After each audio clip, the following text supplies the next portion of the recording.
Bon, c'est vraiment important cette affaire de cas contact et on le répète, je ne vois pas comment les entreprises vont pouvoir mettre en place, s'il y a un cas contact, ou même a fortiori, s'il y a évidemment, et on peut imaginer quand même qu'il y ait quelques entreprises qui soient touchées, qu'il y ait des gens qui contractent la maladie. Bon, s'ils contractent la maladie, ça veut dire que tous ceux qui ont travaillé avec eux sont cas contact, et dans ces cas-là, vous devez mettre tout le monde à l'isolement pendant 6 semaines. C'est bien ça, Jacques Serret. Oui, c'est ça. Mais... Jacques Serret. Mais par définition, il y a des entreprises, des artisans qui vont être touchés par cela.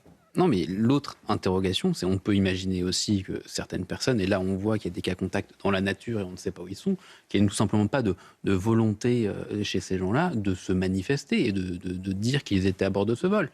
Tout simplement parce qu'on leur dit présentez-vous et puis on va vous enfermer et vous n'allez pas sortir.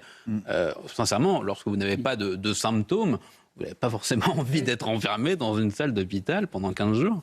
Je suis d'accord avec vous, c'est effectivement que ces gens-là sans doute ne se manifesteront pas. Mais qu'est-ce qui va se passer quand des cas, je le répète, vont se déclencher dans des entreprises, tout le monde va être à l'arrêt pendant 6 semaines? La question ne se posera jamais. Il y a eu pas lorsqu'on écoute Martin Blachier. Ah oui, mais Martin, il nous dit qu'il n'y aura aucun cas. Voilà. Évidemment qu'il va y avoir quelques cas, par définition. Moi, ça me paraît... jamais il y a eu ça en France. C'est-à-dire que quelqu'un est malade, tu fais pendant 6 semaines, tout le monde s'en va. Non, mais le but est peut-être d'éviter, en effet, que ça se répande. J'ai bien compris. On est au tout début de l'épidémie. J'ai bien compris. C'est extrêmement drastique pour pas que ça arrive. J'ai bien compris. Mais j'ai pris des cas très concrets. Comment vous faites ? Non, mais peut-être qu'on se posera la question différemment à ce moment-là. Je disais en début d'émission que lorsqu'on entend une parole politique, on n'y croit pas. Et pour cause, écoutez ce que disait Agnès Buzyn, qui a parlé hier d'ailleurs, qui était sur les plateaux de télévision. C'est formidable d'ailleurs. Elle était ministre de la Santé et donc elle était invitée à droite à gauche. Écoutez ce qu'elle disait le 21 janvier 2020, quelques jours avant l'épidémie de SARS-CoV-2. Le risque d'introduction en France de cas liés à cet épisode est faible, mais il ne peut pas être exclu, d'autant qu'il existe des lignes aériennes directes entre la ville de Wuhan et la France. Donc des messages de précaution à destination des voyageurs se rendant à Wuhan depuis Paris ou bien au retour de Wuhan sont d'ores et déjà diffusés dans les avions en ce qui concerne les vols directs et des affiches ont été disposées à l'aéroport de Roissy. Bon, ça date du 21 janvier 2020, mais ce que je disais à Martin Blachier, c'est pour ça, je lui ai dit évidemment, avec un peu de provocation, vous n'en savez rien. C'est les mêmes mots, en fait. Oui, sauf que... C'est les mêmes mots, c'est-à-dire que le risque est faible. Bon. Oui, la différence, c'est qu'au début du Covid, on ne savait pas très bien ce que c'était, vous vous souvenez ? Vous expliquez que ça venait peut-être du pangolin, peut-être d'autres choses, peut-être d'un labo, enfin on ne savait pas. Alors que là, apparemment, la maladie elle-même est connue et a déjà été traitée en Argentine. Peut-être que ça change quelque chose. C'est ce que j'ai entendu dire. Enfin voilà, évidemment, on parle... La presse ce matin, d'ailleurs, Olivier de Lagarde, tous les journaux ce matin, et notamment la presse régionale. Oui. Et la question est la même. Faut-il avoir peur du hantavirus, etc. On aurait pu faire une revue de presse avec toutes les unes de la presse régionale. Et toutes les questions qui sont posées, alors on fait appel aux épidémiologistes, et toutes des questions extrêmement pratiques, avec des réponses, voilà. Et ce qu'on peut lire, c'est que la grande différence, c'est que c'est une maladie qu'on connaît, là, même si c'est une maladie qui est, visiblement, il n'y a pas de médicaments, il n'y a pas de vaccin pour la soigner, à la différence du SRAS, qu'on ne connaissait pas. Bon, voilà ce qu'on pouvait dire ce matin. Et dont on ne connaît toujours pas l'origine. Oui. Faut-il le rappeler le pangolin, le laboratoire d'Iwan. Là, vous parlez du SARS-CoV-2. Bah oui, c'est quand même extraordinaire, ça.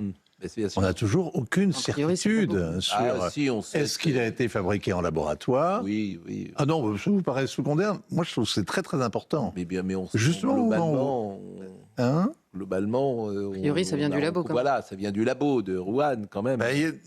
Oui, c'est aux des dernières nouvelles, sans doute, mais les avant-dernières nouvelles, non, justement, ce n'est pas possible que ça sorte du labo. Donc c'est quand même assez compliqué, mais ce que ça démontre surtout, quand même, il faut tirer les leçons de l'épidémie. L'une des leçons, c'est qu'il faut une coordination internationale, que les mieux placés pour le faire c'est l'Organisation mondiale de la santé. Ouais, ils n'ont pas joué leur rôle. Là, oui, attends. C'est donc les Nations Unies qui, à l'époque, étaient totalement sous l'OMS et son directeur éthiopien se sont soumis à la volonté des Chinois qui était d'enterrer justement la question de l'origine, et que 6 ans après, les Chinois ont gagné, plus personne ne cherche et ne veut saure.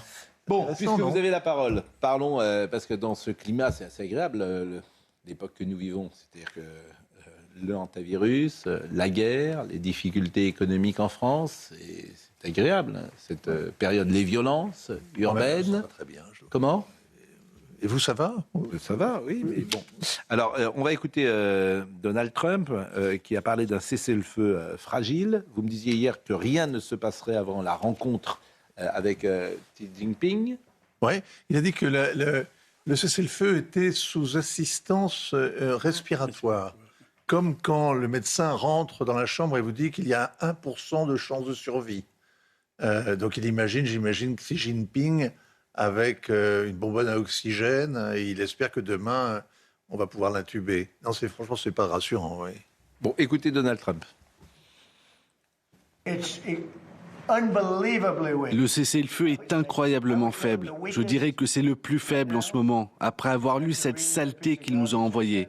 Je n'ai même pas fini de la lire. J'ai dit, je ne vais pas perdre mon temps à lire ça. Je dirais qu'il est au plus bas en ce moment. Il est sous assistance respiratoire. Il pense que bon, je vais me lasser de ça, ou je vais m'ennuyer, ou je vais être sous pression, mais il n'y a aucune pression. Il n'y a absolument aucune pression. Nous aurons une victoire complète. Nous avons déjà eu, en théorie, une victoire complète d'un point de vue militaire.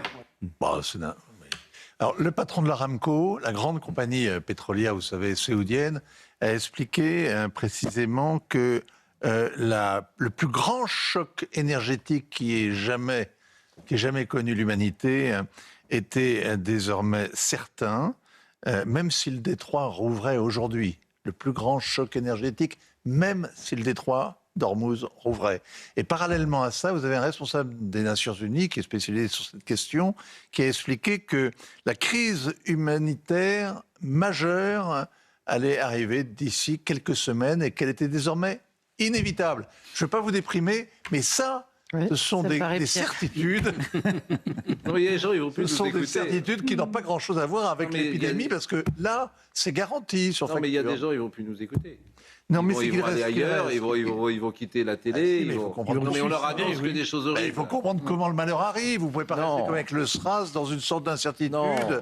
Non, il faut. C'est dans drôle de drame de dire à force de dire des choses à force de dire des choses horribles, elles arrivent.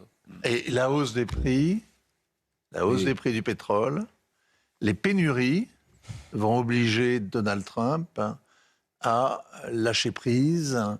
Et les Iraniens, c'est le calcul limpide qu'ils font. Il suffit de tenir et... tenir un jour de plus. C'est ça la guerre. Tenir un jour de plus que l'ennemi. Oui. C'est ça la guerre. Oui. C'est le principe. Oui. De tenir un jour de plus que l'ennemi. Bon, merci de nous avoir rassurés. Non. Vous voulez qu'on parle d'Emmanuel Macron ? Emmanuel Macron en Afrique. La récré, enfin. Emmanuel Macron en Afrique. Premier passage, quand il s'énerve. Parce qu'il s'énerve maintenant, Emmanuel Macron, quand on parle. Already? You're not waiting your turn. I will make order. Excuse me, everybody. Hey! I'm sorry, guys. But it's impossible to speak about culture, to have people like that, super inspired, coming here, making a speech with such a noise.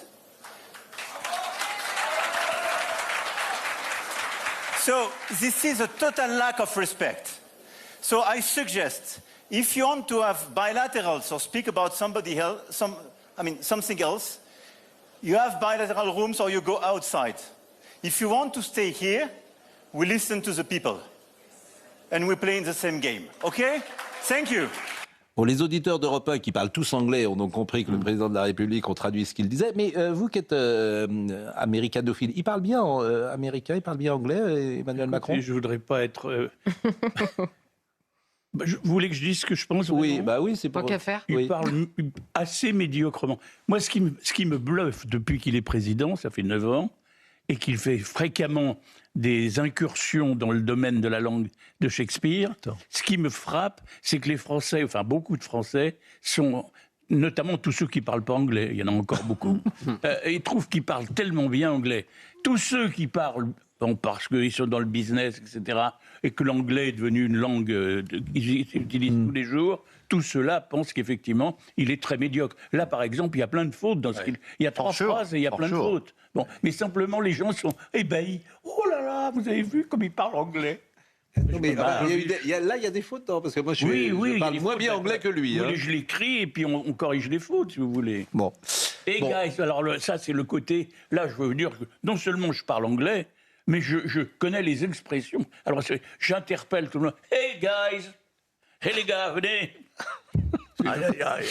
Ouais, il parle globiche, mais avec une assurance qui laisse pantoise, qu'il parle. Effectivement, il fait des. Bon, il a raison de faire ça ou pas? Il est en Vous avez deux Afrique. façons de voir les choses. Soit c'est une classe et il faut la ramener à l'ordre. Oui. Tant mieux, bravo, applaudissons. Ouais. D'ailleurs, il a été applaudi quand il monte sur scène, il est souvent applaudi d'ailleurs. Oui. Hein, il n'est jamais descendu de l'estrade, je pense. Mais ça, c'est un deuxième. Mais le truc qui est quand même sidérant, c'est que il vient d'expliquer toute la journée d'hier que la France en avait fini avec la France-Afrique, avec il ne fallait pas donner aux Africains comme ça des consignes, leur dire comment il fallait faire, qu'on allait les aider, mais voilà ce qu'il fallait faire. Et il faut quand même un défi, être habité d'une sorte de défi quasi suicidaire pour un président de la République, pour faire comme ça, sur l'estrade, la leçon à tout un amphithéâtre et dire aux Africains chez eux ce qu'ils doivent faire. Est-ce que vous imaginez un instant qu'en Australie, qu'aux États-Unis, qu'en Algérie, Emmanuel Macron aurait osé rappeler à l'ordre l'assistance sans se faire huer? Il va en Afrique et il fait la leçon aux Africains. Et même, il dit, il les somme, il leur donne des ordres. Et il le dit 2 fois, parce que je vais vous faire écouter le 2e passage. 2 fois, il le dit. Emmanuel Macron. Alors là, maintenant, il faut vraiment se taire.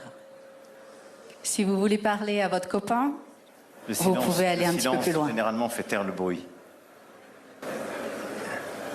Mais en vérité, s'il y a des tas de gens qui ont des discussions à avoir, ce que je respecte profondément, je ne vois pas pourquoi ils viennent la faire au milieu de notre réunion.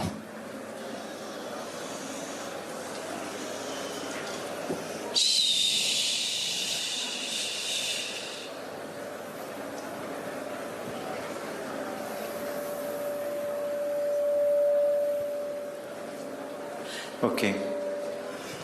Là, en plus, ce qui est très étonnant, c'est que là, il y a une femme qui parle, il coupe la parole à la femme pour parler lui-même et demander aux autres de se taire. Alors que c'était la dame qui parlait. Cette dame, c'était plus son rôle. Il l'interrompt, ce qui est quand même très mal élevé. Ce qui est très mal élevé d'interrompre une femme. C'est quelque chose que je ne ferai jamais sur un plateau de télévision. Non, vous surtout. Alors là, ça, c'est... Il exige le respect. Oui. Il exige le respect. Oui. Et il y a dans cette posture quelque chose qui est très surprenant. Je veux dire, en Afrique, Emmanuel Macron, il avait commencé avec un discours à la fac de Ouagadougou qui avait été... Et il voyait, le lendemain encore, il ne voyait pas où était le problème, où il s'était moqué du président qui mettait pour la première fois les pieds à la fac en disant, quand le président était sorti agacé, il avait dit maintenant il va aller réparer la clim, en se moquant ostensiblement de lui. Et il ne comprend pas que perdre la face, c'est impossible. Surtout pour un chef d'État. Donc il semble qu'il n'habite pas son rôle. Après tout, il a un entourage. S'il faut ramener le calme dans la salle, parce qu'il y a des gens qui chahutent dans le fond, et qu'on est à la fac de Nairobi en plus, hein, dans un amphithéâtre surchauffé, il y a des gens pour faire ça. C'est pas à lui de sortir de sa place, de monter sur la scène, de dire aïe aïe aïe, guy, mais moi je pense qu'il fait ça pour les réseaux sociaux. C'est invraisemblable. Et on se rend compte qu'il y a un... Moi, je connais bien un président africain qui en revient, qui me racontait que notre chef de l'État lui téléphonait pour lui demander des comptes sur le combat contre les discriminations sexuelles. Où en est la question des LGBT chez toi, disait-il. Et jamais, je crois, son interlocuteur lui a dit mais reste à ta place, fous-moi la paix. Jamais ce chef d'État élu dans son pays écoutait le président français venir lui faire la leçon Et il n'en revenait pas, il le racontait parce qu'il n'en revenait pas. Il y a quelque chose chez Emmanuel Macron qui déconcerte dans cette capacité à défier le monde. Alors, la dernière chose que je voulais vous faire écouter, c'est incroyable ce qu'il dit sur les diasporas. Parce qu'il tourne le dos à 1000 ans d'assimilation en France. Puisqu'il va dire aux uns et aux autres, vous êtes 100% français et 100%, pourquoi pas, algériens, 100% tourne le dos à 1000 ans de mathématiques aussi. Comment ? Tourne le dos à 1000 ans de mathématiques aussi. C'est oui, bien compliqué. sûr. Bien sûr, mais oui, exactement. Et évidemment, l'assimilation faisait que quand tu arrivais sur le sol de France, hélas, tu oubliais une part de ce qui avait été sans doute ton histoire pour t'assimiler. C'était la règle, parce que le vivre ensemble marche comme ça. Eh bien, lui, il décrète quelque chose de nouveau. Et je trouve ce qu'il va dire là est absolument terrible, en fait. Et ça montre son inculture, sa non-connaissance de la France, et pourquoi nous en sommes là aujourd'hui. Écoutez, Emmanuel Macron, c'était hier. C'est qu'il y a des millions et des millions de jeunes en France qui sont des diasporas comme vous. Et pendant trop d'années, on leur a dit « excuse-toi d'être d'une diaspora, excuse-toi d'être ceci ou cela, ou fais oublier un peu ». Non, vous êtes 100% française, 100% algérienne. Accumulez-les, redoublez-les, on en a besoin. Parce que c'est un accélérateur pour nous, Français, d'avoir des jeunes comme vous qui sont françaises et algériennes, françaises et centrafricaines, et qui ont envie de dévorer le monde, de conquérir plein de choses, mais qui sont avec nous. C'est très important pour moi. Et donc, soyez fiers de cette diaspora, soyez totalement française et totalement africaine. Et moi, c'est aussi pour ça que je suis là. Parce que dans notre pays, et je le dis pour nos amis kenyans qui peut-être ne le savent pas assez, mais il y a des millions et des millions de nos jeunes qui sont totalement français et totalement africains. Et c'est une immense chance pour le pays. Charlotte Dornelas, décryptage. Le problème, c'est que c'est pas vrai. Je veux dire, il peut le dire tant qu'il veut. C'est impossible d'ailleurs parce que quand, par exemple, il faut choisir sur une manière de faire, la culture, c'est évidemment ça dicte des comportements toute la journée. Quand c'est différent, il faut choisir. Donc si on ne peut pas être les deux en même temps, on ne peut pas être au monde 100% de la manière française et 100% d'une autre manière. C'est impossible. Donc il ment en l'occurrence à ces jeunes et il ment aussi à l'avenir du pays dont il a la charge, qui est la France accessoirement. Il est président de la République française. Si on veut un avenir commun, il faut que nos réflexes, notre manière d'être au monde, encore une fois, soient communes. Ça ne veut pas dire que le reste c'est moins bien, ça ne veut pas dire qu'on fait un classement, ça veut juste dire qu'en France, il y a la poursuite. C'est extrêmement orgueilleux en fait. C'est de se dire tout ce qui a précédé en fait n'existe pas vraiment, ça ne nous oblige pas, nous sommes les héritiers de rien, on va construire un nouveau truc et en plus on va le faire avec sans aucun conflit de loyauté, parce que c'est évidemment ça qui est difficile sur le terrain identitaire. C'est d'ailleurs pour ça que le nombre nous empêche tant que ça. C'est que vous l'avez dit, c'est difficile. Évidemment, c'est difficile. Je me souviens de Malika Sorel dans un de ses premiers livres qui disait c'est extrêmement violent en fait de se dire je vais m'arracher à une partie de mon ascendance pour inscrire ma descendance dans autre chose. C'est extrêmement violent. Donc il faut le vouloir et il faut que le pays d'accueil soit prêt à donner l'amour nécessaire pour que la greffe prenne. Donc ça demande du temps, ça demande de l'investissement, ça demande d'y croire. Des deux côtés, parce qu'on ne peut pas exiger des gens qui arrivent, qui y croient, si nous-mêmes n'y croyons plus. Donc ça demande du temps et de l'investissement. Bon là, Emmanuel Macron, il fait même plus semblant. Mais cela dit, il avait déjà dit que le mot qui posait problème dans le Code civil, c'était l'assimilation. Il l'avait déjà dit. Et pour lui, c'est une immense violence. Il vaut mieux faire croire aux gens qu'on peut être tout en même temps, ce qui est absolument faux. Et ce qui risque de provoquer en effet des conflits de loyauté, on le voit notamment avec l'Algérie assez régulièrement, malheureusement. Mais c'est la négation de l'idée c'est la négation de l'idée de nation. C'est l'idée de prendre les individus comme si c'était des bouts de bois ou n'importe quoi, des jouets qu'on transporte. On vous prend, vous allez dans un autre pays et vous devenez la France. C'est ça sa conception de la France. J'ai parlé d'inculture. Et c'est pour ça qu'il ne peut pas y avoir la moindre compréhension entre ceux qui aiment la France et un président qui manifestement se situe dans un autre monde de réflexion. Le général de Gaulle aurait éructé probablement en entendant ça. Et j'ai l'impression que plus le temps passe, pire c'est. Hein. Mais non, c'est-à-dire que là, il lâche les chevaux. Hein. Non, puis en plus, c'est complètement faux. C'est-à-dire que les gens ne sont pas 100% africains et 100% français. Ils ne sont ni l'un ni l'autre. C'est bien leur douleur. C'est d'ailleurs une épreuve. L'exil est toujours une épreuve. Tous ceux qui l'ont vécu peuvent en témoigner. Sauf, alors il y a des cas très très rares, l'Arménien, les Russes, cas très très rares, où les gens restent avec leur identité initiale, familiale, héritée, et en même temps se sentent totalement français. On ne peut pas les distinguer, sauf à travers leur nom. Mais c'est vraiment l'exception, il confirme la règle. En général, c'est pire.